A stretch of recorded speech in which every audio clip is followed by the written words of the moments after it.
fala compartimentação nativa e não minha compartimentação.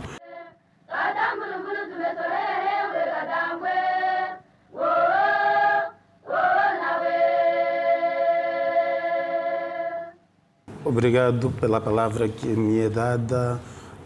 Quero, antes de mais, agradecer a Diembo Dieto por este convite, né, para inaugurar um projeto que eu julgo que será dos mais importantes desta geração, na medida em que ele visa ressuscitar aquilo que não está morto. Isso é uma metáfora para se refletir, né? Nós precisamos ressuscitar o que está morto, mas não estamos a ressuscitar o que se pode perder se nada fizermos. O meu tema é o lugar da literatura oral na teoria da literatura. Eu tenho pouco tempo, preparei uma comunicação que na verdade é longa e nós temos de partilhar que esse espaço, e contando com o tempo, eu vou ler em recortes e espero não quebrar a coerência do meu texto. A teoria da literatura apresenta-se comumente como um repositório de teorias, conceitos, crítica e abordagens historiográficas sobre o fenômeno literário no espaço europeu. Em virtude disso, com o advento das teorias pós-coloniais e, sobretudo, com o multiculturalismo, passou-se a viver uma crise epistemológica que não pode ser ignorada por nenhum estudioso, por mais vínculo que tenha com qualquer ideologia que gerenciam as ditas supremacias. É preciso referir que a nossa posição não pode ser encarada como uma mera atitude anti-eurocêntrica, na medida em que até o menos abalizado na matéria, com inferências básicas, é capaz de chegar a tal conclusão. Quem já entrou em contato com os manuais de teoria da literatura consegue chegar à conclusão que naqueles manuais o continente africano não existe.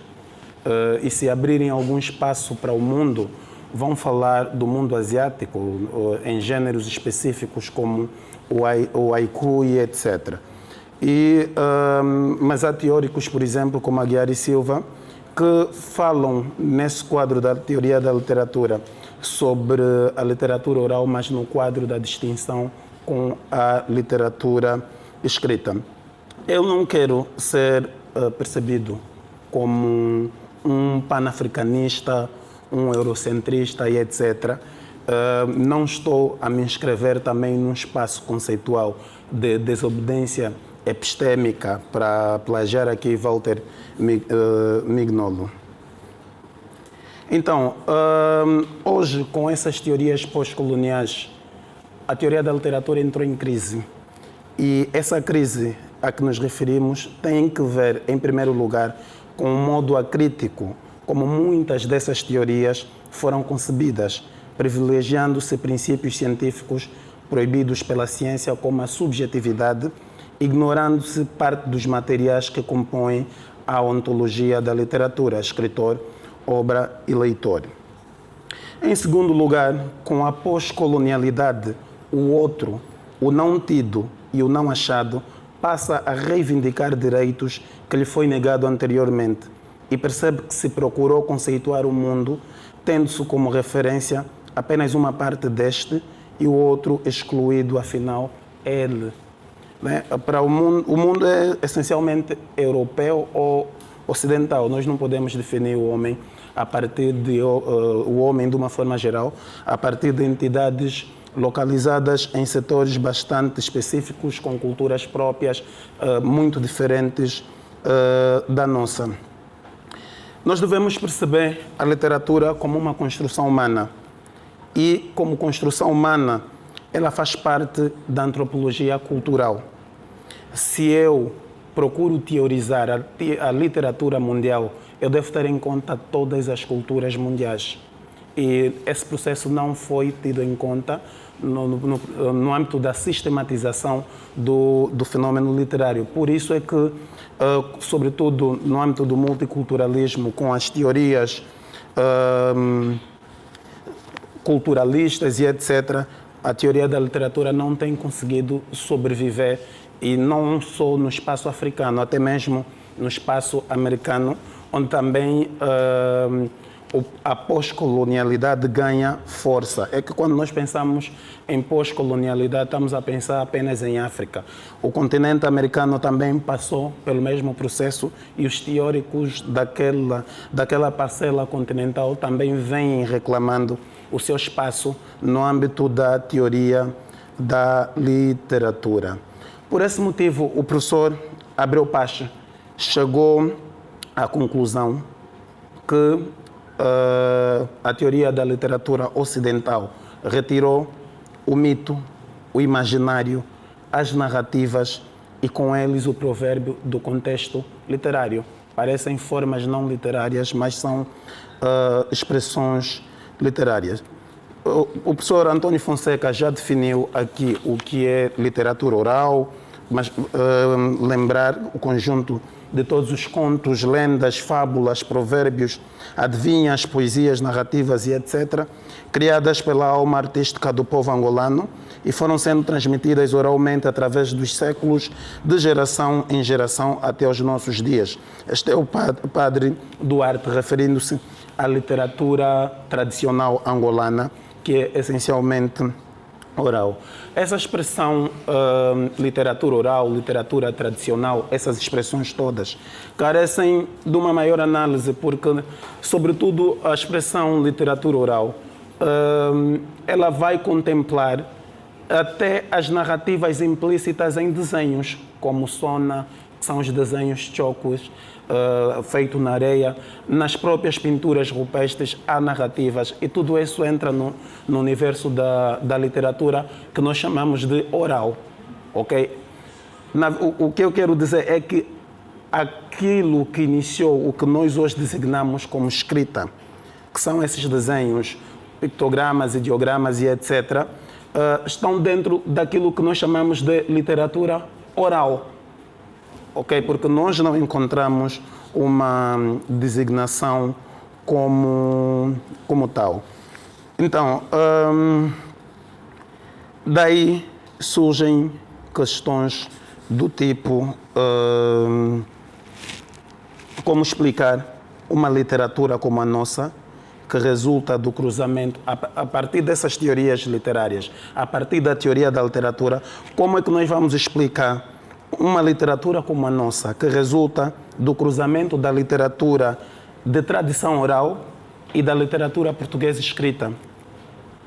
Uma outra pergunta, como ensinar, do ponto de vista teórico, as literaturas de tradição oral a partir desses manuais de teoria da literatura que circulam entre nós e são tidos como canônicos. Têm-nos sido feitas, essas perguntas têm-nos sido feitas às vezes por várias pessoas, por estudantes e etc. Em relação à primeira questão, eu sugiro uma peneira à teoria da literatura. Como é que nós vamos estudar a literatura angolana quando ela resulta da tensão entre a literatura de tradição oral e a literatura escrita?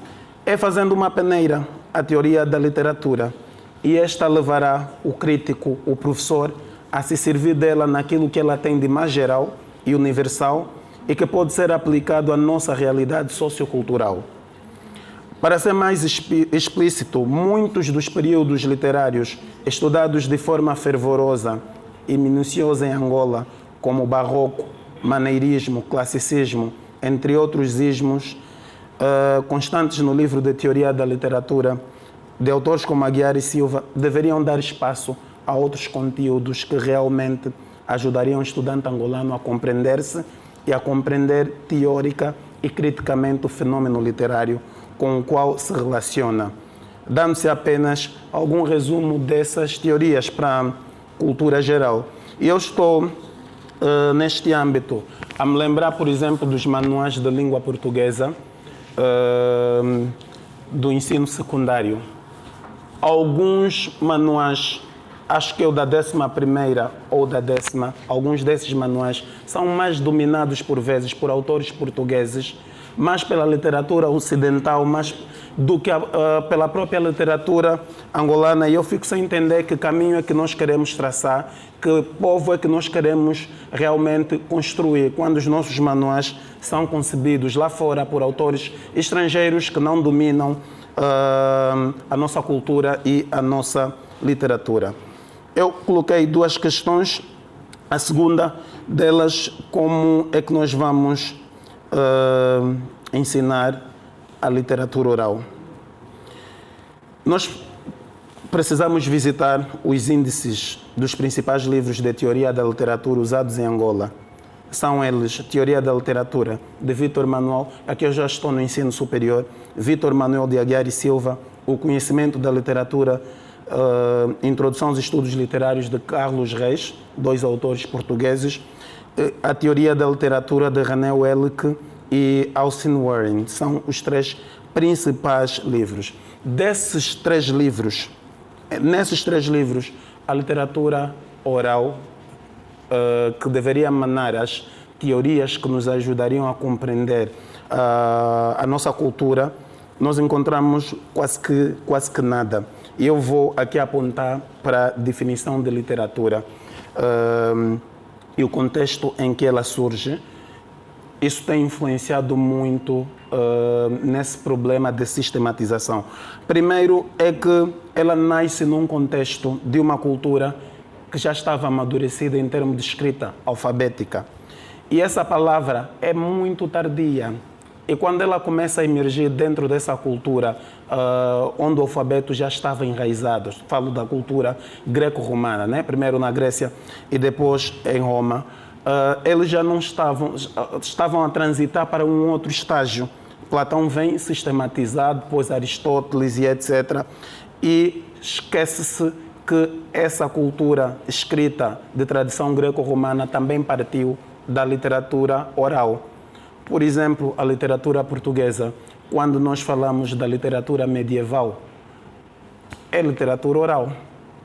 Mas quando nós lemos os manuais, parece que houve um despertar que levou, digamos, conceptualmente a uma amnésia aos europeus e acabaram esquecendo totalmente de onde vieram, né? E deixaram de valorizar outras formas. E quando se pensa em literatura oral, eles apontam como uma forma menor da literatura e o protótipo são os africanos, como se nunca tivessem feito tal literatura. E o perigo começa com a palavra literatura, que surge de uma palavra latina, literatura com 2 T's, e que deriva, por sua vez, de litera, que significa letra, e tinha um caráter alfabético. Por si só, este conceito etimológico de literatura já exclui o que nós aqui estamos a designar de literatura oral. Fazendo o salto que eu prometi, nos outros 2 manuais que nós analisamos, do René Welleck e do português Carlos Reis, é quase zero. E encontrei apenas algo na teoria da literatura de René Welleck, em que se diz que uma pessoa não conseguirá compreender a literatura senão escrevendo-a. Esse é o pensamento ocidental. Uma pessoa não conseguirá compreender a literatura senão escrevendo-a. Entretanto, quando El Chatelain chega em Angola, ele encontra uma literatura ambundo totalmente sistematizada. O que o El Chatelain vai fazer é copiografar o que ele ouviu dos povos que encontrou. Vão dividir, vai fazer a compartimentação. E, aliás, ele chama de compartimentação nativa da literatura tradicional africana. Fala compartimentação nativa e não minha compartimentação. Vai dividir em gêneros missosso, ginongongo e outros gêneros que nós conhecemos.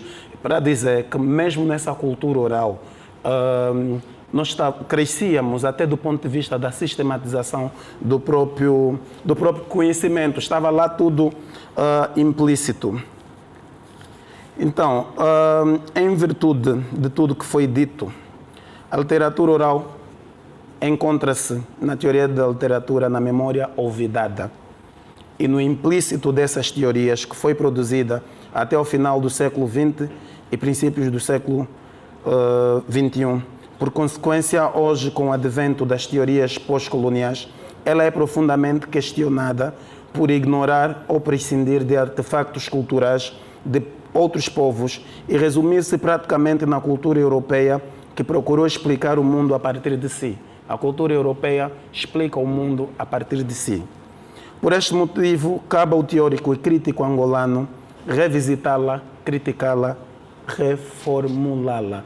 Esse é o nosso desafio. E aos professores cabem adotarem posturas meio que ideológicas, porque por vezes nós precisamos de privilegiar a cultura angolana, de privilegiar o autor angolano. Tenho dito, muito obrigado.